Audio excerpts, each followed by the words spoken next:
ଏହି ଭିଡ଼ିଓରେ ଆମେ କଭରେଜ ଆପଣଙ୍କର କରିବା ଏଜୁକେଶନାଲ ମ୍ୟାନେଜମେଣ୍ଟ ଯେଉଁଥିରେ କି ମୁଁ ଆପଣଙ୍କର ଏଜୁକେଶନାଲ ମ୍ୟାନେଜମେଣ୍ଟକୁ ପୁରା ଫୁଲି ଆପଣଙ୍କର କଭରେଜ ବା ରିଭାଇଜ ଆପଣଙ୍କର କରିଦେବି। ଯେମିତିକି ଆମେ ଦେଖିବା ସେଣ୍ଟ୍ରାଲାଇଜ୍ଡ ଏଜୁକେସନ୍ କହିଲେ କ'ଣ, ଡିସେଣ୍ଟ୍ରାଲାଇଜ୍ କହିଲେ କ'ଣ, ଡେମୋକ୍ରେଟିକ୍ ଆଉ ଅଟୋକ୍ରେଟିକ୍ କହିଲେ କ'ଣ ଏବଂ ନ୍ୟାସନାଲ୍ ଲେବୁଲରେ ଆମର କ'ଣ କ'ଣ ସବୁ ରହିଛି, ଦେନ୍ ଷ୍ଟେଟ୍ ଲେବୁଲରେ, ଡିଷ୍ଟ୍ରିକ୍ଟ ଲେବୁଲରେ, ବ୍ଲକ୍ ଲେବୁଲରେ, କ୍ଲଷ୍ଟର ଲେବୁଲରେ, ସ୍କୁଲ ଲେବୁଲରେ କ'ଣ କ'ଣ ସବୁ ଆମର ରହିଛି, ବିଆରସିସି ସିଆରସି ମାନଙ୍କର କ'ଣ କାମ। ନେକ୍ସଟ ଆମେ ଦେଖିବା ସ୍କୁଲ ଡେଭଲପମେଣ୍ଟ ପ୍ଲାନ୍ ଯେଉଁଥିରେ ହେଡ଼ମାଷ୍ଟରଙ୍କର କ'ଣ କାମ, ଟିଚର୍ସ, ଷ୍ଟୁଡେଣ୍ଟସ୍, ପ୍ୟାରେଣ୍ଟସ୍ଙ୍କର କ'ଣ କାମ, ଏସ୍ଏମ୍ସି ବା ଏସ୍ଏମ୍ଡିସି ମାନଙ୍କର କାମ ଏବଂ ସ୍କୁଲ ବେସ୍ଡ ମ୍ୟାନେଜମେଣ୍ଟ ମାନେ ଆମେ କେମିତିକା ମ୍ୟାନେଜ ଆପଣଙ୍କର କରିବା। ତ ଏଇ ତିନିଟା ଯାକ ୟୁନିଟ୍କୁ ଏଇ ଗୋଟିଏ ଭିଡ଼ିଓରେ ଆପଣଙ୍କର ମୁଁ ରିଭାଇଜ୍ କରିଦେବି। ଆପଣ ପୁରା କମ୍ପ୍ଲିଟଲି ଦେଖିବେ।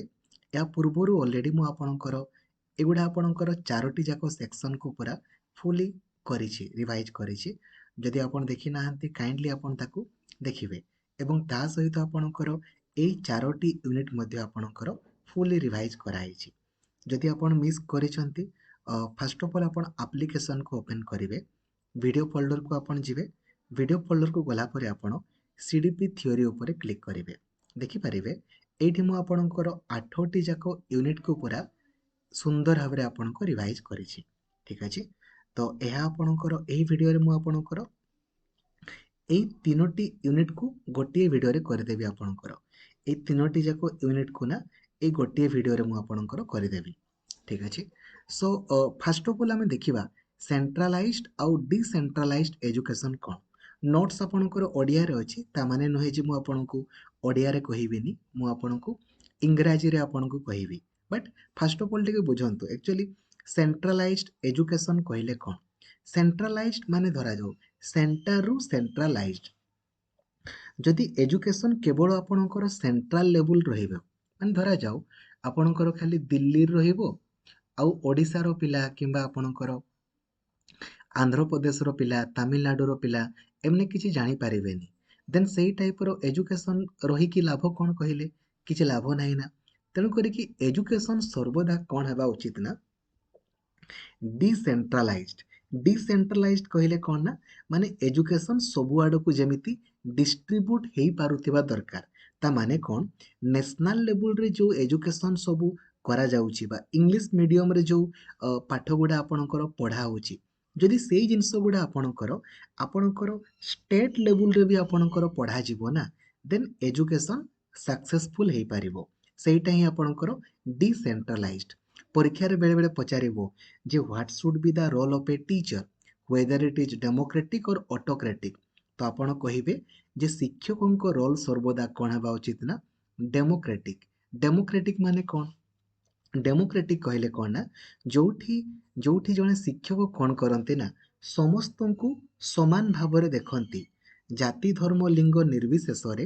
ଯଦି ଜଣେ ଶିକ୍ଷକ ସମସ୍ତଙ୍କୁ ଆପଣଙ୍କର ସମାନ ଭାବରେ ଦେଖିଲେ ନା, ତାକୁ ଆମେ କ'ଣ ବୋଲି କହିବା? ଡେମୋକ୍ରେଟିକ୍। ବା ଆମେ ଏମିତି ବି କହିପାରିବା ଯୋଉଠି ସମସ୍ତେ ସମାନ ସୁଯୋଗ ପାଇବେ, ତାକୁ ଡେମୋକ୍ରେଟିକ୍ ବୋଲି କୁହାଯାଏ। ଆଉ ଅଟୋକ୍ରେଟିକ୍ ମାନେ ତ ଆପଣ ଜାଣିଛନ୍ତି ମୁଣ୍ଡିଆ ମେଥଡ଼, ଯୋଉଠି ଆପଣଙ୍କର ଟିଚର ହିଁ ଆପଣଙ୍କର ଆକ୍ଟିଭ ରୁହନ୍ତି ବା ଟିଚର ହିଁ ଆପଣଙ୍କର ସବୁ କାମ କରନ୍ତି ଆଉ ପିଲାଗୁଡ଼ା ଆପଣଙ୍କର ଭକୁଆ ଭଳିଆ ବୋଲୁଥାନ୍ତି, ଷ୍ଟୁଡେଣ୍ଟ ଆପଣଙ୍କର ପେସିଭ୍ ରହି। ତ we should always eliminate autocratic system. ଆମେ ସର୍ବଦା ଅଟୋକ୍ରେଟିକ୍ ସିଷ୍ଟମକୁ ଏଲିମିନେଟ୍ କରିବା ଉଚିତ ବା ଦୂରକୁ ଯିବା ଉଚିତ, ନହେଲେ ହବନି। ଠିକ୍ ଅଛି, ବୁଝିପାରୁଛନ୍ତି? ତାହେଲେ ଦେଖନ୍ତୁ ଏଇଟା ଦେଖନ୍ତୁ ଆପଣଙ୍କର ଡିସେଣ୍ଟ୍ରାଲାଇଜ୍ଡ ଏଜୁକେସନ୍ କାହିଁକି ହେଲା। କାହିଁକି ଦେଖନ୍ତୁ ଯୋଉଟା ଆପଣଙ୍କର ନ୍ୟାସନାଲ ଲେବୁଲରେ ଯେଉଁ ପ୍ଲାନ୍ ଗୁଡ଼ା ଆପଣଙ୍କର କରାଯାଉଛି, ଯଦି ସେଇ ପ୍ଲାନ୍ ଗୁଡ଼ା ପୁରାପୁରି ଗାଁରେ ଯେଉଁ ସ୍କୁଲଟା ଅଛି ତା ପାଖକୁ ନ ପହଞ୍ଚି ପାରିବ, ଦେନ୍ ସେଇ ଏଜୁକେସନ୍ର କିଛି ଭ୍ୟାଲୁ ରହିବ କି? ରହିବନି ନା। ସେଇଥିପାଇଁ ଆପଣଙ୍କର କ'ଣ ହେଲା ନା, ଆପଣ ଜାଣିଛନ୍ତି 73rd ଆଉ 74th ଏମେଣ୍ଡମେଣ୍ଟ ଜରିଆରେ ପଞ୍ଚାୟତ ରାଜ ଆଉ ମ୍ୟୁନିସିପାଲିଟି ଏରିଆ ଆମର କ୍ରିଏଟ୍ ହେଲା। କୋଉଥିପାଇଁ? ଡିସେଣ୍ଟ୍ରାଲାଇଜ୍ କରାଗଲା। ଡିସେଣ୍ଟ୍ରାଲାଇଜ୍ ମାନେ ଯେଉଁ ଜିନିଷ ଗୁଡ଼ା ସେଣ୍ଟ୍ରାଲ ଲେବୁଲରେ ଆପଣଙ୍କର କରାହେଉଛି, ସେଇ ଜିନିଷ ଗୁଡ଼ା କେମିତି ଆପଣଙ୍କର ଗ୍ରାସରୁଟ୍ ଲେବୁଲ ପର୍ଯ୍ୟନ୍ତ बा लो लेवल रे जो लोक माने अछंती तांको पर्यंत पहुंची पारिबो ता पई आपणकर करागला बुझीगले then what is the meaning of decentralise education और what is the need of decentralise education आपण जानी गले ना केमिति ग्रासरूट लेवल रे जो माने अछंती तांको पाखकु जिंस गुडा पहुंची पारिबो सेति पई डिसेंट्रलाइज्ड एजुकेशन आपणकर आसिला बुझीगले किछि असुविधा नै एबे आसंतु वर्तमान आमे देखिबा आपणकर ताले नेशनल लेवल रे हमरो कोन कोन सब रही ठीक अछि नेशनल लेवल रे एजुकेशन को हमरो किए किए सब कंट्रोल करूचंती डायरेक्टली पूरा पॉइंट टू पॉइंट आपणको पई जिबा ठीक अछि सो एजुकेशन डिपार्टमेंट रो ना सबुठारु हेड होउची हमरो एमएचआरडी आपण या पूर्वरु ऑलरेडी बहुत थोर पढ़िथे बट लिखि दियंतु एमएचआरडी एजुकेशन डिपार्टमेंट रो ना सबुठु मेन ऑर्गेनाइजेशन होउचंती आपणकर एमएचआरडी यार full form cone ministry of human resource and development ministry of human resource and development ठीक अछि एक्चुअली एटा आपणकर केबे आसला ना 1910 रे आसिला ठीक अछि 1910 रे एवं ता पूर्वरु स्टार्टिंग रे तारो ना कोन थिला ना मिनिस्ट्री ऑफ एजुकेशन थिला कोन थिला मिनिस्ट्री ऑफ एजुकेशन 1910 रे थिला एबे 1985 रे तारो नाटा चेंज हेकी कोन ला ना एमएचआरडी आपणकर हैला बा ministry of human resource and development एवं एबे पुणी तारो नाटा चेंज हेकी 2020 रे आपणकर कोन ला ना मिनिस्ट्री ऑफ एजुकेशन पुणी आउ थरे आपणकर हैला ठीक अछि जेमिति राष्ट्रपति आपणकर खाली ना को मात्र ना सेमिति एमएचआरडी एजुकेशन डिपार्टमेंट रो सबुटु हेड खाली ना को मात्र ठीक अछि बुझी गले तो एई एमएचआरडी आपणकर ठीक से काम करूची ना करूनी ता पई गोटी हमर ऑर्गेनाइजेशन रहिची तार ना होउची सीएबी बा central advisory board of education बेले बेले परीक्षा रे पचारे this is the highest advisory board of education सबुठारु बड़ एडवाइजरी बोर्ड ऑफ एजुकेशन कोउटा तो आपण करिवे central advisory board of education बा सीएबी ये होची एजुकेशन डिपार्टमेंट रो ना बा एडवाइजरी डिपार्टमेंट रो सबुठु बड़ ऑर्गेनाइजेशन ठीक अछि ताले ये कोन करंती खाली देखंती जे एमानकर अंडर जो माने अछंती से माने ठीक से काम करूछंती कि नै खाली ताको चेक करंती ठीक अछि नेक्स्ट आपणकर नेशनल लेवल रो आपणकर आसिला एनसीटी एनसीटी रो फुल फॉर्म लिखि दियंतु national council for teacher education ठीक अछि national council for teacher education ठीक अछि जो जगह रे भी आपणकर टीचर एजुकेशन वार्ड ता आपणकर थिबो ना टीचर एजुकेशन वार्डटा आपणकर थिबो आपण कोन करिवे एनसीटी आपण करिवे ठीक अछि एनसीटी आपणकर केबे आसिला 1995 रे आपणकर आसिला एबे आपण पचारिबे सर एनसीटी कोन करे तो मु आपण को कहया पई चाहिबी एनसीटी खाली परमिशन दिए आपण माने समस्ते बीएड कंप्लीट करिसंती किबा सीटी कंप्लीट करिसंती तो जोठी आपण सीटी किबा बीएड करिसंती ना जदि आपणकर कॉलेज एनसीटी अंडर नाही देन आपणकर सर्टिफिकेट रो किछि भी वैल्यू नाही तो एनसीटी कोन करे चेक करे जे सेही कॉलेज रे शिक्षक शिक्षार्थी को रेशियो ठीक से अछि कि नाही एवं पिला मानको पई बसिया पई किबा इंफ्रास्ट्रक्चर ठीक से अछि कि नाही जदि आपणकर सब किछि ठीक ठाक थाए देन आपणकर एनसीटी कोन करे ना परमिशन दिए केते वर्ष पई दिए 5 वर्ष पई आपणकर परमिशन दिए ठीक अछि बुझा पड़ला ताले एनसीटी कोन करे केवल टीचर एजुकेशन मानकु परमिशन दिए बा मान्यता आपणकर दिए आपण माने जो जहाँ भी टीचर हेबे ता पई मिनिमम क्वालिफिकेशन कोन रहिबो से सब मध्ये एनसीटी आपणकर करिताय ठीक अछि बुझी गले किछि प्रॉब्लम नै इजीली बुझा पडुची एबे नेक्स्ट होची आपणकर एनसीईआरटी जोटा कि आपनको परीक्षा रे मेनली आपनको पचारिबो ठीक अछि बेले बेले परीक्षा रे पचारे जे what is the full form of NCERT normally ए जो सेक्शन रो ना आपनको जो क्वेश्चन पचारिबो ना केवल फुल फॉर्म गुडा आपनको पचारिबो ठीक अछि तो एनसीईआरटी रो फुल फॉर्म होची national council of educational research and training ठीक अछि national council of educational research and training ठीक अछि हैला तो तारो नाटारू ही आपण जानि पारुछंती ये केबे गठित होला ना 1961 मसीहा सेप्टेम्बर मास 1 तारिख रे आपणकर गठित है एनसीईआरटी। एवं परीक्षा पचारे जे एनसीईआरटी जो गठित है ये कौथि पई हैला देखंतु एमएचआरडी खाली ना को मात्र सबु काम गुड़ा आपणकर किए करे ना एनसीईआरटी आपणकर सबु काम गुड़ा करिथाय जेमिति कि जो जगह भी हमर स्कूल एजुकेशन वार्डटा थिबो ना जो जगह भी स्कूल एजुकेशन आपणकर वार्डटा थिबो आपण कौन करिवे ना एनसीईआरटी करिवे माने भारत रे ना स्कूल एजुकेशन को किए डील करंती बा किए आपणकर कंट्रोल करिथांती ना एनसीईआरटी आपणकर करंती आपणकर जेतकी भी बही गुड़ा आपण देखु नांती कि टेक्स्ट बुक गुड़ा सब टेक्स्ट बुक गुड़ा आपणकर किए डिजाइन करंती ना एनसीईआरटी आपणकर डिजाइन करंती आपण जो एनसीएफ देखु नांती कि नेशनल करिकुलम फ्रेमवर्क ए सब भी आपणकर किए करंती ना एनसीईआरटी आपणकर करंती ठीक अछि बुझिगले एवं ता सहित जो आपण मानकु ट्रेनिंग दिया जाउनी कि चाकरी पूर्वरु माने प्री सर्विस हो गला चाकरी समय रे माने आपणकर इन सर्विस हो गला एवं चाकरी परे मध्य ठीक अछि आफ्टर सर्विस मध्य आपणको ट्रेनिंग सब एनसीईआरटी ही आपणकर देइथाय ठीक अछि आउ ए जो एनसीईआरटी रो ना जदि आपण लोगो को आपण देखिबे एथिरे देखिबे तीनोटी आपणकर हंस रहिछि ए एनसीईआरटी रो ना लोगो रे देखंतु तीनोटी आपणकर हंस अछि ए तीनोटी हंस आपणकर कोन इंडिकेट करे ना गुटे आपणकर इंडिकेट करे आपणकर रिसर्च एंड डेवलपमेंट आ गुटे आपणकर ट्रेनिंग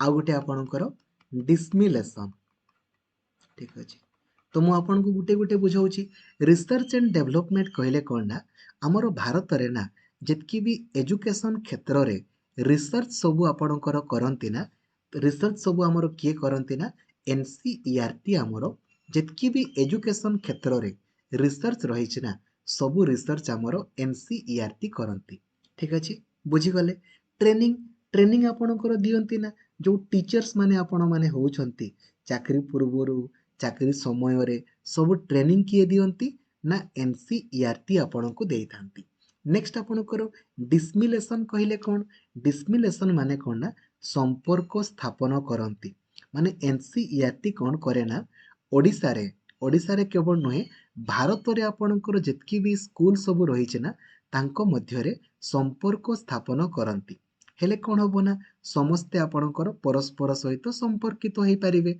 एवं निज निजर प्रॉब्लम को मध्य सेमने इजीली कहि पारिबे सॉल्व भी हेई पारिबो ठीक अछि तले एनसीईआरटी बुझी गले केबे आसिला 1961 सेप्टेम्बर 1 एनसीईआरटी रो फुल फॉर्म पचारि पारे किबा school education textbook NCF कहिथिबो तो सब जिंस गुडा आपणकर एनसीईआरटी आपणकर करिथांती बुझी गले किछि प्रॉब्लम नै आपणकर ठीक अछि एनसीएफ गुडा हे गला आपणकर देन प्राइमरी स्कूल रो करिकुलम हे गला सब स्कूल एजुकेशन गुडा आपणकर सी आपणकर कंट्रोल करिथांती नेक्स्ट आपणकर एनयूईपीए ठीक अछि यार पूर्व नाम एक्चुअली आपणकर थिला एनआईईपीए थिला यार full form cone national institute of educational planning and administration ठीक अछि 1979 रे ना यार ना कोन थिला national institute of educational planning and administration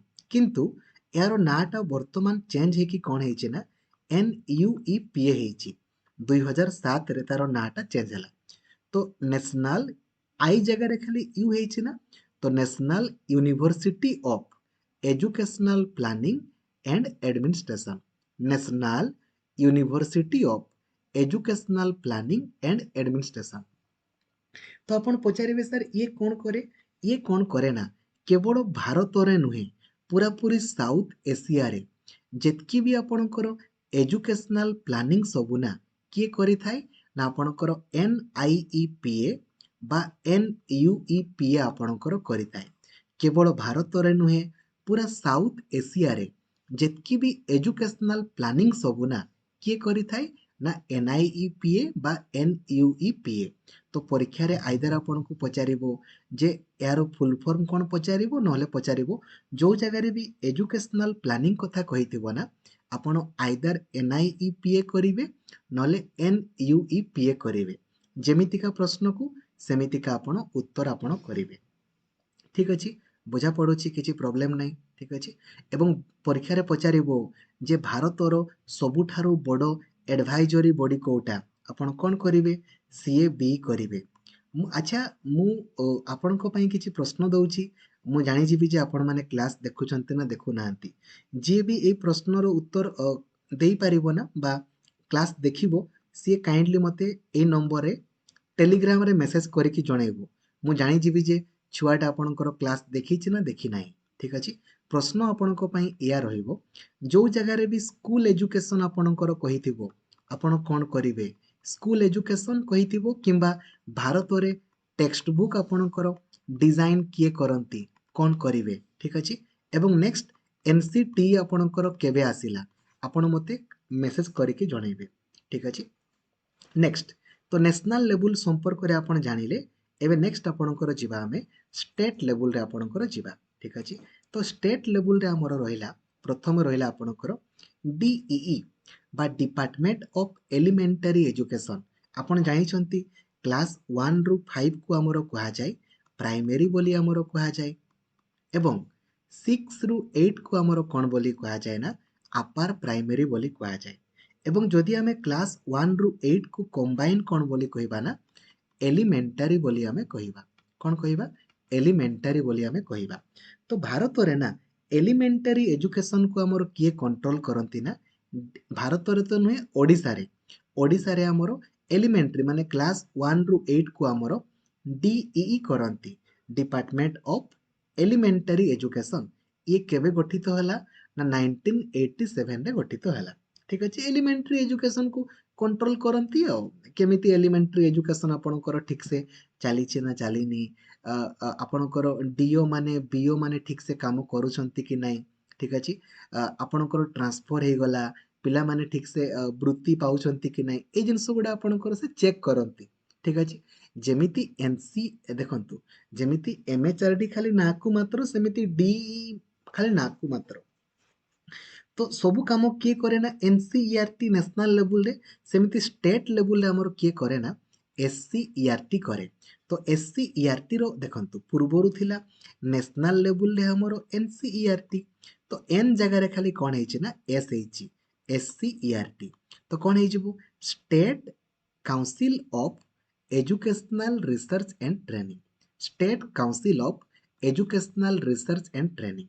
तो एथिरे आपण गोटे लेखंतु पूर्वरु तार ना थिला स्टेट इंस्टीट्यूट ऑफ एजुकेशन पूर्वरु ना थिला स्टेट इंस्टीट्यूट ऑफ एजुकेशन 1964 रे किंतु 1978 रे तार नाटा आपणकर कोन हैला ना SCERT आपणकर हैला एवं 1990 रे तार नाटा कोन ला ना TE एंड SCERT आपणकर हैला। ठीक अछि तो 1964 रे कोन थिला स्टेट इंस्टीट्यूट ऑफ एजुकेशन थिला नेक्स्ट कोन हैला state council of educational research and training हैला नेक्स्ट कोन हैला टीचर एजुकेशन एंड SCERT आपणकर हैला। ठीक अछि तो ये कोन करे देखंतु जो काम गुडा आपणकर NCERT करे ना नेशनल लेवल रे सेमिति स्टेट लेवल रे SCERT तो NCERT हमरो कोन करे कहले हमरो NCF तयारी करे ना ताले SCERT कोन करे ना SCF करे स्टेट करिकुलम फ्रेमवर्क हमरो करे। NCF हमरो केबे आस्तिला 2005 रे SCF केबे आस्तिला 2007 रे सेमिति आपण जानिछंती जेमिति NCERT हमरो टीचर्स मानको ट्रेनिंग दियंती चाकरी पूर्वरु चाकरी समय रे सेमिति स्टेट लेवल रे ना हमरो टीचर्स मानको ट्रेनिंग किए दियंती ना SCERT हमरो दियंती। ता सहित बही गुडा आपणकर हे गला सब बही गुडा मध्य आपणकर ओडिया रे SCERT हमर करितांती एवं किछि एग्जाम जेमिति आपणकर national talent search examination national means cum merit scholarship ए सब एग्जाम गुडा मध्य आपणकर SCERT आपणकर करितांती। ठीक अछि बुझी गले किछि प्रॉब्लम नाही। ठीक अच्छे।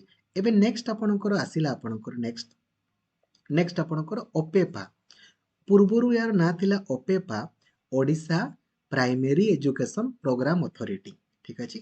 एटा आपणकर 1996 रे आपणकर हेतिला किंतु वर्तमान तार नाटा चेंज हेकी कोन हेचे ना ओसेपा हे जाइछि Odisha school education programme authority Odisha school education programme authority आपणकर वर्तमान तार नाटा चेंज हेकी आपणकर हेछि नारु आपण जानि पारुछंती ना पूरा पूरी स्कूल एजुकेशन को वर्तमान आपणकर ओसेपा आपणकर कंट्रोल करूछि।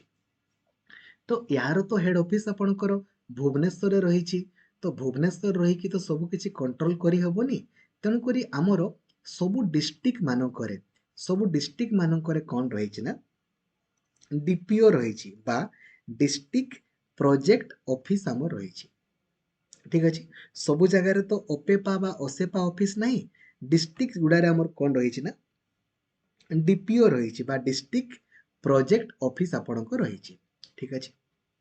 ताले स्टेट लेवल आपणकर गला नेक्स्ट आपणकर जिबा डिस्ट्रिक्ट लेवल रे तो डिस्ट्रिक्ट लेवल रे ना डिस्ट्रिक्ट लेवल रे आपणकर सबुठु आपणकर मेन होछि डीओ आपण जानिछंती डिस्ट्रिक्ट लेवल रे एजुकेशन डिपार्टमेंट रो हेड किए डीओ ना ठीक अछि डिपार्टमेंट ऑफ आपण जानिछंती ठीक अछि रे डीओ आपण बा डिस्ट्रिक्ट एजुकेशन ऑफिसर ठीक अछि। तो डीओ माने थांते डीओ मानकर मेन काम कोन से माने चेक करंती जे डिस्ट्रिक्ट लेवल रे एजुकेशन केमिति आपणकर चलीछि से माने सबु स्कूल को मिनिमम थोरे लेखाएं आपणकर जानती विजिट करिया पई ठीक अछि। एवं धरा जो आपण ट्रांसफर पई अप्लाई करिवे तो डीओ पाकु जीवो डीओ आपणकर अप्रूव करिवा दरकार ठीक अछि हैला ए जिनस गुडा आपणकर चेक करंती आ डिस्ट्रिक्ट लेवल रे आपणकर जहा किछि भी प्रॉब्लम सब थिबो ना डीओ ही आपणकर क्लारिफाई करितांती। एबे सबुठारु मेन होछि एटा डायट परीक्षा रे पचारिबो जे what is the full form of आपणकर डायट डायट रो फुल फॉर्म आपणकर कोन तो फुल फॉर्म होछि district institute of education and training district institute of education and training. तो ये कौन करे ना ये आपणकर मेनली এই जो आपणकर सातोटी पॉइंट अछि ना ए सातोटी पॉइंट आपणक पई गुरुत्वपूर्ण डायट मानकर आपण मानकर केही सांग माने भी पढुथिबे ना तो कौन करे कहले आपण माने एठी ट्रेनिंग नियंती चाकरी पूर्वरु बीएड किमा सिटी पढ़ंती ना तो प्री सर्विस टीचर एजुकेशन आपण को एठी मिले नंबर 1 तापरे आपण चाकरी समय रे भी ना आपण को जदी ट्रेनिंग मिलिबो देन आपण को एठु मिलिबो तो इन सर्विस ट्रेनिंग मध्य आपण किए दिए ना डायट ही आपण को देइथाय ठीक अछि। ता सहित आउ कोन करंती करिकुलम डेवलपमेंट हमर जतकी भी करिकुलम गुडा ना किए डेवलप करंती बा कोठी डेवलप हुए ना डायट रे आपणकर डेवलप हेइथाय ठीक अछि। ता सहित जतकी भी आपणकर प्लानिंग गुडा सब प्लानिंग भी आपणकर किए करंती डायट रे करंती एवं आपण माने जो पिला मानकु पढांती केमिति पढेइबे वर्तमान टेक्नोलॉजी माध्यम रे बा आईसीटी माध्यम रे पढेइबे तो एजुकेशनल टेक्नोलॉजी मध्य आपणकर डायट रे आपणकर हुए ता सहित वर्क एक्सपीरियंस निजरो एक्सपीरियंस बा पिला मानकर अनुभूति को नेकी आपण केमिति पढेइबे ताहा मध्य डायट रे हुए एवं एहा होची डिस्ट्रिक्ट लेवल रो ना सबुठारु मेन आपणकर रिसोर्स पॉइंट एठी आपणकर सब जिंस गुडा रहिछि तो pre service teacher education in service teacher education तो curriculum development district research unit work experience ए सब आपणकर डायट रे आपणकर हेइथाय ठीक अछि। तो मोस्टली आपन को डायट रो फुल फॉर्म टाको ही परीक्षा रे सी मेनली पचारे ठीक अछि हैला जानि गले डायट रो आपनकर कोन काम जानि गले ना नेक्स्ट आपनकर जिबा ब्लॉक लेवल रे हमरो एजुकेशन डिपार्टमेंट रो किए अछंती बीओ अछंती ना बीओ ब्लॉक एजुकेशन ऑफिसर हमरो केतोटी ब्लॉक अछि ओडिसा रे 314 टी ब्लॉक अछि तो 314 टी हमरो बीओ अछंती से कोन करंती ब्लॉक लेवल रे एजुकेशन ठीक से चली कि नहीं ता पई आपणकर चेक करंती तो ब्लॉक लेवल रे एजुकेशन को से आपणकर चेक करितांती ठीक अछि। एवं आहुरी चेक करंती जे शिक्षक और शिक्षार्थी को रेशियो ठीक से अछि कि नहीं धर ट्रांसफर ठीक से होछि कि नहीं ए सब आपणकर चेक करितांती एवं आहुरी कोन चेक करितांती कहले ପିଲାମାନଙ୍କୁ ପ୍ରାଇଜ୍ ଡିଷ୍ଟ୍ରିବ୍ୟୁସନ୍ ବଗେରା ବଗେରା କରିଥାନ୍ତି ଆଉ। ଆପଣ ଜାଣିଛନ୍ତି ବ୍ଲକ୍ ଲେଭେଲରେ ଯାହା ବି ଥିବ ସବୁଗୁଡ଼ା ବିଓଙ୍କ ଦ୍ୱାରା ହିଁ ଆପଣଙ୍କର ହେଇଥାଏ। ଠିକ୍ ଅଛି। ଏବଂ ଏଇଠି ଖାଲି ଆଉ ଦୁଇଟା ଜିନିଷ ଆପଣଙ୍କର ରହିଛି, ଗୋଟେ ହେଉଛି BRCC, CRCC, SMC ଆଉ SMDC। ଦେଖନ୍ତୁ, ତ ଏଇ ଯୋଉ ବିଓ ମାନଙ୍କ ତଳରେ ନା ଆପଣଙ୍କର ଥାନ୍ତି କିଏ ନା, ଆଗ ହେଲେ ଆପଣଙ୍କର BRCC ବା block resource and centre coordinator, ଏବଂ ତାଙ୍କ ତଳକୁ ଆପଣଙ୍କର ଥାନ୍ତି CRCC ବା cluster resource and centre coordinator. ଏବେ ଆପଣ ପଚାରିବେ ସାର୍ BRCC ମାନଙ୍କର କ'ଣ କାମ ବା ଏମାନେ କିଏ ଥାନ୍ତି, ତ ମୁଁ ଆପଣଙ୍କୁ କହିବା ପାଇଁ ଚାହିଁବି ଯେ BRCC ମାନେ କେହି ଅଲଗା ନୁହନ୍ତି, ନର୍ମାଲ ଟିଚର ଗୁଡ଼ା ହିଁ। କିନ୍ତୁ ନର୍ମାଲ ଟିଚରଙ୍କୁ ସ୍କୁଲକୁ ଯାଇକି ପଢ଼େଇବାକୁ ପଡ଼େ, ଏମାନେ ଏଇ BRCC ମାନଙ୍କୁ ସ୍କୁଲକୁ ଯାଇକି ପଢ଼େଇବାକୁ ପଡ଼େନି, ଏମାନେ ଖାଲି ବ୍ଲକରେ ରୁହନ୍ତି।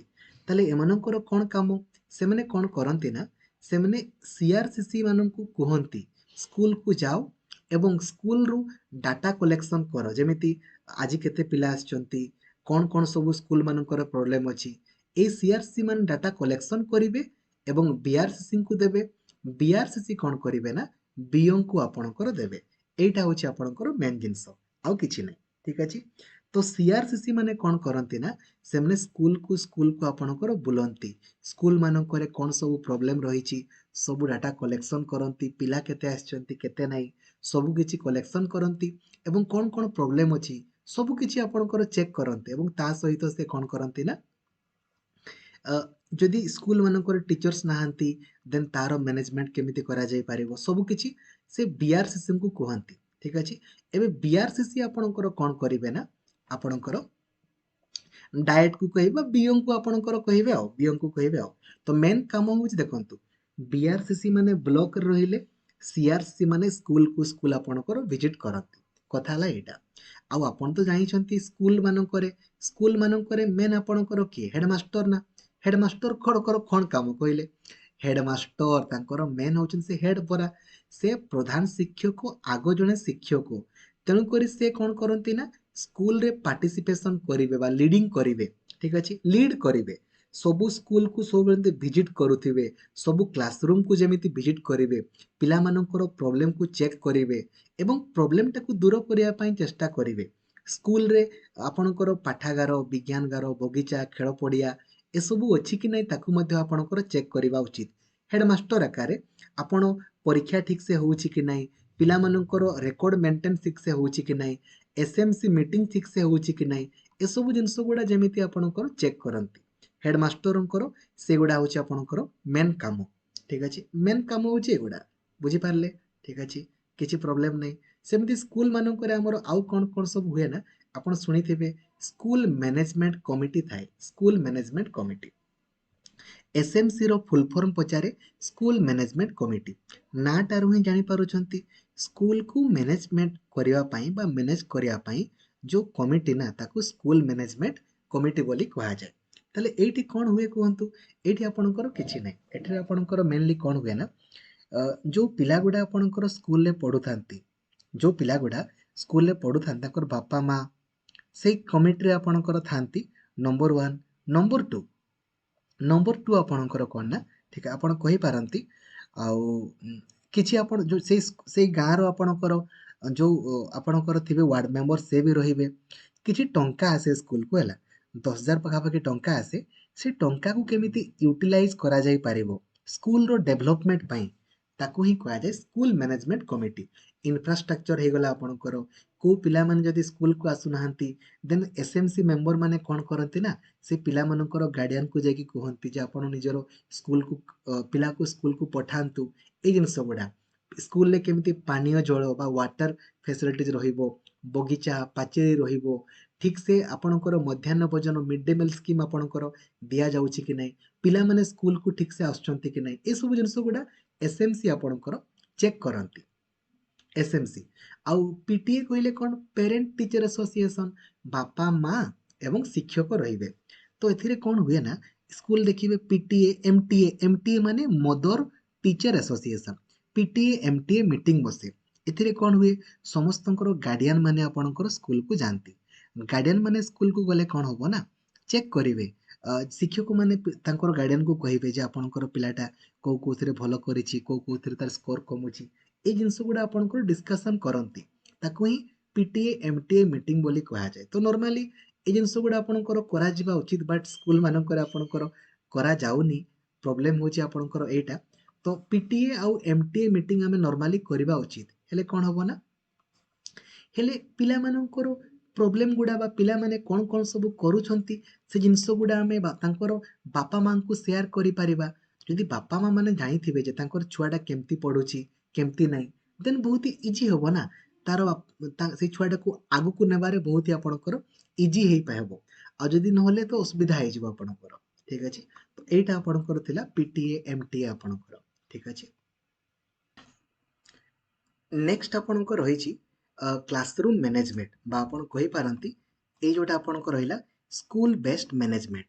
ମାନେ ସ୍କୁଲରେ ଆମେ କ'ଣ ସବୁ ମ୍ୟାନେଜ କରିବା ଏଗୁଡ଼ା ବହୁତ ବେସିକ ଜିନିଷ ଗୁଡ଼ା। ନର୍ମାଲି ଏଇଠୁ ପ୍ରଶ୍ନ ହାର୍ଡଲି ଗୋଟେ ଖଣ୍ଡେ ପଚାରିଲେ ପଚାରିବ ନହେଲେ ପଚାରେନି। ଠିକ ଅଛି, ଆପଣ ଜାଣିଛନ୍ତି ଗୋଟେ ସ୍କୁଲରେ ଆପଣଙ୍କର କିଏ କିଏ ଥିବେ କହିଲେ? ନର୍ମାଲି ସ୍କୁଲରେ ଆପଣ କହିବେ ସାର୍ ଟିଚର ରହିବେ ଆଉ ଆପଣଙ୍କର ଷ୍ଟୁଡେଣ୍ଟ ରହିବେ। ଠିକ ଅଛି, ଶିକ୍ଷକ ରହିବେ ନହେଲେ ଆପଣଙ୍କର ଶିକ୍ଷାର୍ଥୀ ରହିବେ। ଆଉ ତା ସହିତ ଆଉ କ'ଣ ଥାଏ? ଗୋଟେ ସ୍କୁଲ ବି ତ ଥିବ।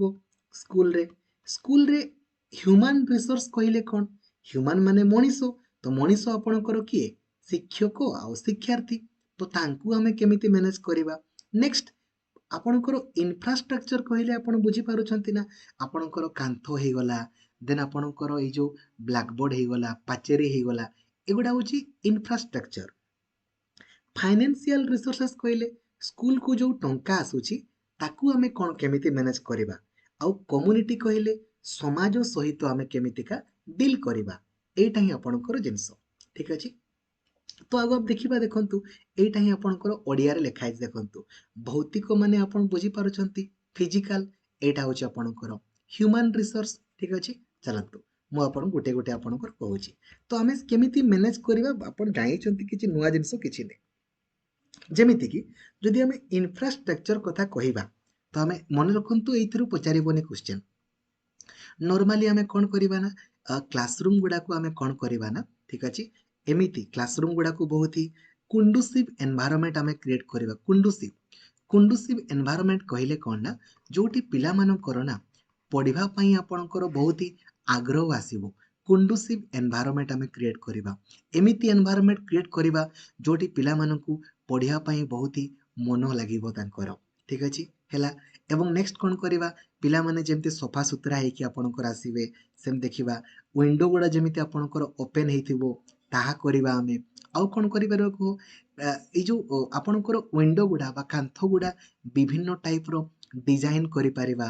ସେଥିରେ ଏଇ ଯୋଉ କାନ୍ଥ ମାନଙ୍କରେ ଆମେ ଚିତ୍ରାଙ୍କନ ଶବ୍ଦ ଖେଳ ଏଇସବୁ କରିବା। ହେଲେ କ'ଣ ହବ ନା ପିଲାମାନେ ସେଇ କାନ୍ଥ ଗୁଡ଼ାରେ ବି ଖେଳି ପାରିବେ। ଏମିତି ଜିନିଷ ଚଟାଣ ଗୁଡ଼ା ମେନଲି ଟିକେ ଭଲସେ ପରିଷ୍କାର କରିବା ଯେମିତି ପିଲାମାନେ ପଡ଼ି ନ ଯିବେ। ଏଇ ଜିନିଷ ଗୁଡ଼ା ବେସିକ ଜିନିଷ ଗୁଡ଼ା। ଆଉ ଭଲସେ ଆମେ ସଜେଇକି ରଖିବା। ଭଲସେ ସଜେଇକି ରଖିଲେ ଭଲ ହବ। ମାନବୀୟ ପରିବେଶ ମାନେ ତ ଆମେ ବୁଝିଲେ ଏଇଟା ମାନବୀୟ ବା ହ୍ୟୁମାନ ରିସୋର୍ସ ମାନେ ଆପଣଙ୍କର ସ୍କୁଲରେ କିଏ ଥାନ୍ତି? ସ୍କୁଲରେ ଟିଚର ଆଉ ଷ୍ଟୁଡେଣ୍ଟ। ତାହେଲେ ଟିଚର ଆଉ ଷ୍ଟୁଡେଣ୍ଟ ମାନଙ୍କ ମଧ୍ୟରେ ଭଲ ସମ୍ପର୍କ ରଖିବା। କ'ଣ କରିବା ଉଚିତ? ଦେଖନ୍ତୁ ଆମେ ପିଲାମାନଙ୍କର ନିଡକୁ ବୁଝିବା। ପିଲାମାନଙ୍କର କେମିତି ହୋଲିଷ୍ଟିକ ଡେଭଲପମେଣ୍ଟ ହବ ତା ଉପରେ ଆମେ ଗୁରୁତ୍ୱ ଦେବା। ପିଲାମାନେ କେମିତି ଆକ୍ଟିଭଲି ପାର୍ଟିସିପେସନ କରିବେ ତା ଉପରେ ଆମେ ଗୁରୁତ୍ୱ ଦେବା। ଗ୍ରୁପ ଲର୍ଣ୍ଣିଂ ଉପରେ ପିଲାଙ୍କୁ ଅଧିକ ଫୋକସ ଆମେ କରେଇବା। ପିଲାମାନେ କେମିତି ଡିସିପ୍ଲିନରେ ରହିବେ ତା ଉପରେ ଆମେ ଅଧିକ ଫୋକସ କରିବା। କ'ଣ କରିବା ଉଚିତ ନୁହେଁ?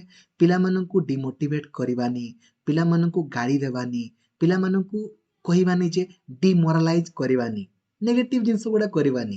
ଯେତେ ଅଧିକ ଆମେ ପଜିଟିଭ କରିବା ସେତେ ଭଲ ହବ। ଏବେ ଯେତେବେଳେ ଆପଣ ପିଲାଙ୍କୁ ପଢ଼େଇବେ ଦୁଇ ପ୍ରକାର ପଢ଼ାଯାଇ ପାରିବ। ଆଇଦର ଆପଣ ହୋଲ୍ କ୍ଲାସ୍ ଟିଚିଂ। ଦେଖନ୍ତୁ ପୂର୍ବରୁ କ'ଣ ହଉଥିଲା ନା ଶିକ୍ଷକମାନେ ଏକା ସାଙ୍ଗରେ ସବୁ ପିଲାଙ୍କୁ ପଢ଼ଉଥିଲେ। ଏକା ସାଙ୍ଗରେ ସବୁ ପିଲାଙ୍କୁ ଏକା ସାଙ୍ଗରେ ପଢ଼ଉଥିଲେ। ତ ପ୍ରୋବ୍ଲେମ କ'ଣ ହଉଥିଲା କହିଲେ?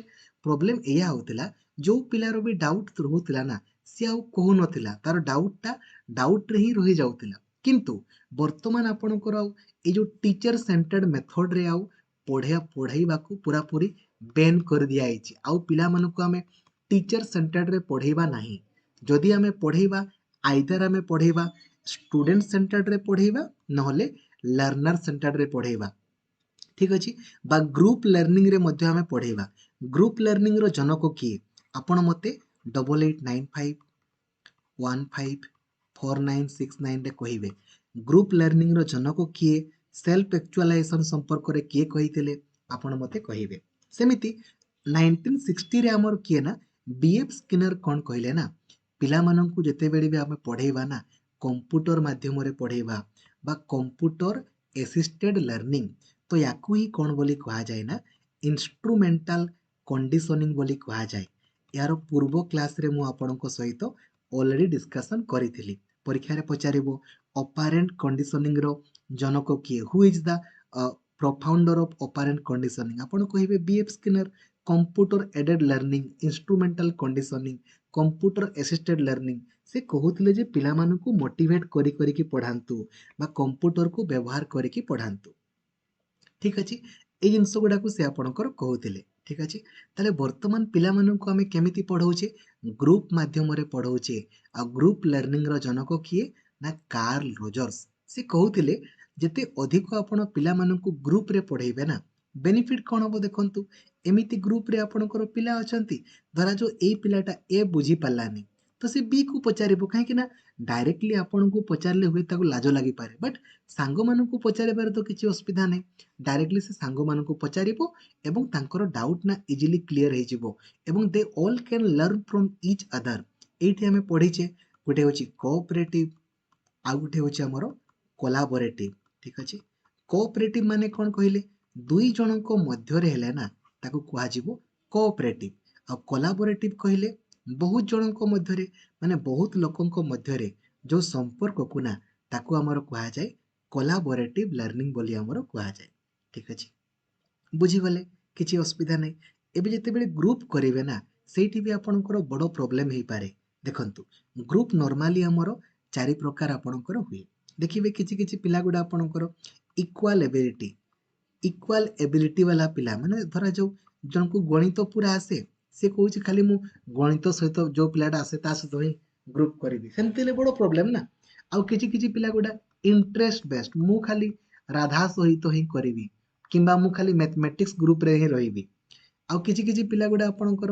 आग्रह आउ पसंद वाला तेणु करी आपण केबे एमितिका ग्रुप करिवेनी आपण सर्वदा केमिति करिवे ना हेटेरोजेनियस करिवे हेटेरोजेनियस माने अलगा अलगा ग्रुप करिवे ता माने कोन ना केबे भी एका प्रकार पिलांकु गोटे ग्रुप रे रखिवेनी ग्रुप लर्निंग रो गोटे ही मोटो जेमिति पिलारो मैक्सिमम लर्निंग हे पारिबो एवं समस्ते परस्पर ठारो शिखि पारिबे तेणु करी जदि गोटे ग्रुप रे सब प्रकार पिला आपणकर थिबे देन सब प्रकार जिंस शिखिबे आ एका प्रकार जिंस थिले तो आपणकर होबोनी ना तेणु करी आमे हेट्रोजेनियस ग्रुप उपरे आमे फोकस करू हेले कोन होबो ना सब प्रकार पिला थिबे भलो भी खराब भी थिबे समस्ते आपणकर परस्पर ठारो आपणकर शिखि पारिबे एबे जेतेबेले आमे क्लासरूम कथा कहू क्लासरूम मैनेजमेंट कथा कहू तो एथिरे मेनली हमर दुईटा जिंस आसे गोटे होची मोनोग्रेड आ गोटे होची आपणकर मल्टीग्रेड आपण माने जेतेबेले ट्रेनिंग नैथिबे ना सेठी मध्ये आपणको आपणकर ट्रेनिंग समय रे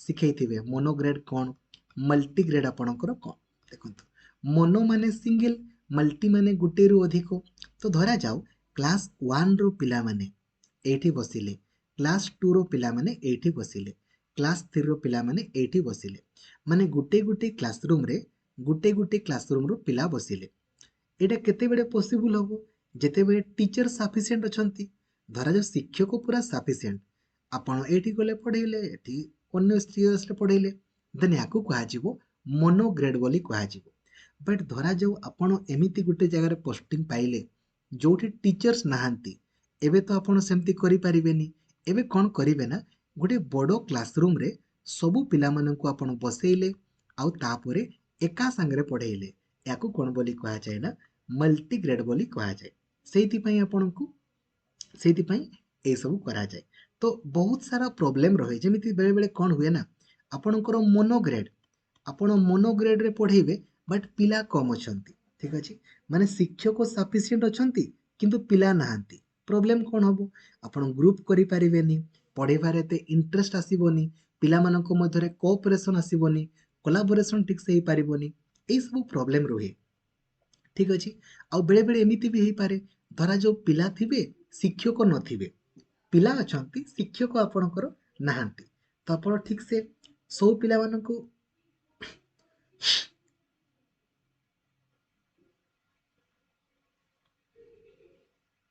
ସବୁ ପିଲାମାନଙ୍କୁ ଆପଣ ଠିକ୍ ସେ ଗାଇଡ୍ କରିପାରିବେନି କାହିଁକି କହିଲେ ଟିଚର୍ସ ନାହାନ୍ତି ନା ପିଲାମାନେ ମନ ଇଚ୍ଛା ଖାଲି ଗହଳି କରିବେ ଗ୍ରୁପ୍ ଆପଣଙ୍କର ଠିକ୍ ସେ ହେଇପାରିବନି ବିଶୃଙ୍ଖଳା ଆପଣଙ୍କର ହବ ତେଣୁକରି ଏଇ ସବୁ ପ୍ରୋବ୍ଲେମ୍ ଗୁଡ଼ାକୁ ଦୂର କରିବା ପାଇଁ ନା ଆମର ଗୋଟିଏ ରେସିଓ ଅଛି ଯୋଉଟାକି ମୁଁ ଗତକାଲି ମଧ୍ୟ ଆପଣଙ୍କୁ କହିଥିଲି ଯେ ଆମର ପ୍ରାଇମେରୀ କହିଲେ କ'ଣ ଆମେ ଜାଣିଛେ ପ୍ରାଇମେରୀ କହିଲେ ଆମର କ୍ଲାସ୍ 1 ରୁ 5 କୁ ବୁଝାଏ ଆଉ ଆପାର ପ୍ରାଇମେରୀ କହିଲେ 6 ରୁ ଆମର 8 କୁ ବୁଝାଏ ପ୍ରାଇମେରୀ ସ୍କୁଲରେ ଶିକ୍ଷକ ଆଉ ଶିକ୍ଷାର୍ଥୀଙ୍କ ରେସିଓ କେତେ 1:30 ମାନେ 30ଟା ପିଲାରେ ଜଣେ ଶିକ୍ଷକ ଆପାର ପ୍ରାଇମେରୀରେ 1:35 ମାନେ 35ଟା ପିଲାରେ ଜଣେ ଶିକ୍ଷକ ପ୍ରାଇମେରୀ ସ୍କୁଲରେ କେତେ ଦିନ ପଢ଼େଇବାକୁ ପଡ଼ିବ ଗୋଟେ ବର୍ଷରେ ମିନିମମ୍ 200 ଦିନ ଆଉ ଏଠି ଆପଣଙ୍କର ମିନିମମ୍ 220 ଦିନ ଏଥିରେ କେତେ ଘଣ୍ଟା ପଢ଼େଇବାକୁ ପଡ଼ିବ ମିନିମମ୍ ଆପଣଙ୍କର 800 ଘଣ୍ଟା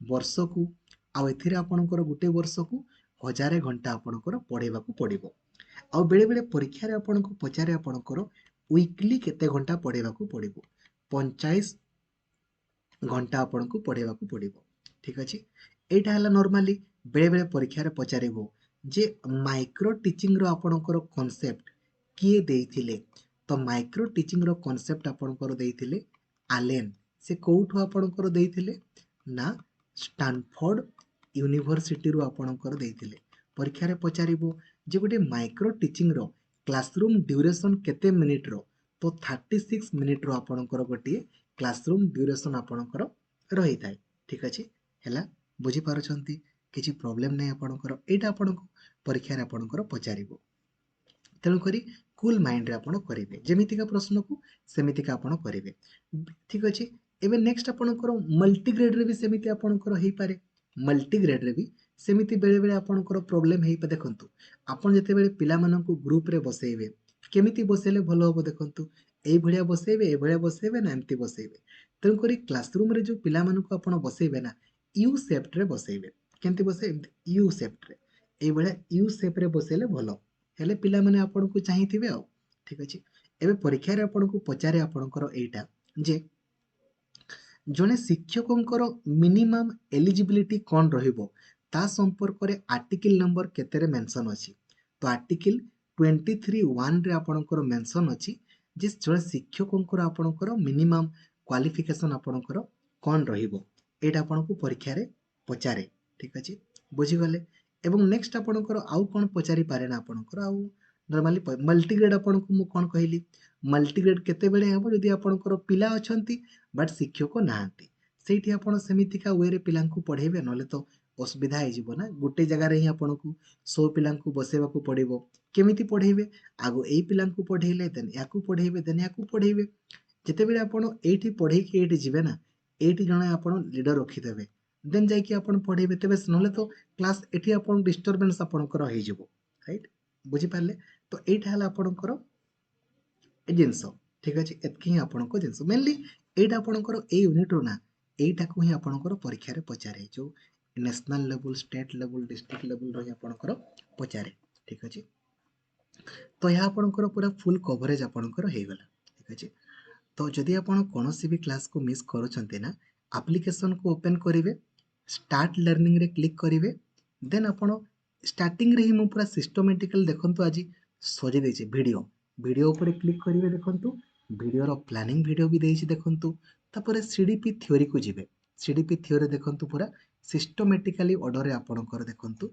ଆପଲୋଡ଼ ହେଇଛି ଦେଖିପାରୁଛନ୍ତି ପୁରା ସିଷ୍ଟମେଟିକାଲି ଅର୍ଡ଼ରରେ ତାପରେ ଆପଣ ହିଷ୍ଟ୍ରି ଜିଓଗ୍ରାଫି ଆପଣ ଦେଖିବେ ହିଷ୍ଟ୍ରି ଥିଓରି ଦେଖନ୍ତୁ geography theory polity theory economics theory ପୁରା ସୁନ୍ଦର ଭାବରେ ଆପଣଙ୍କ ରହିଛି ଠିକ୍ ଅଛି ପୁରା ସିଷ୍ଟମେଟିକାଲି ଅର୍ଡ଼ରରେ ଆପଣଙ୍କୁ କିଛି ଟେନସନ୍ ନେବାର ନାହିଁ ବଟ୍ ଆଗ ଆପଣ ପ୍ଲାନିଂ ଭିଡ଼ିଓକୁ ଦେଖିବେ ପ୍ଲାନ୍କୁ ବୁଝିବେ ଦେନ୍ ଆପଣ ଯାହା କରିବା କଥା କରିବେ ଠିକ୍ ଅଛି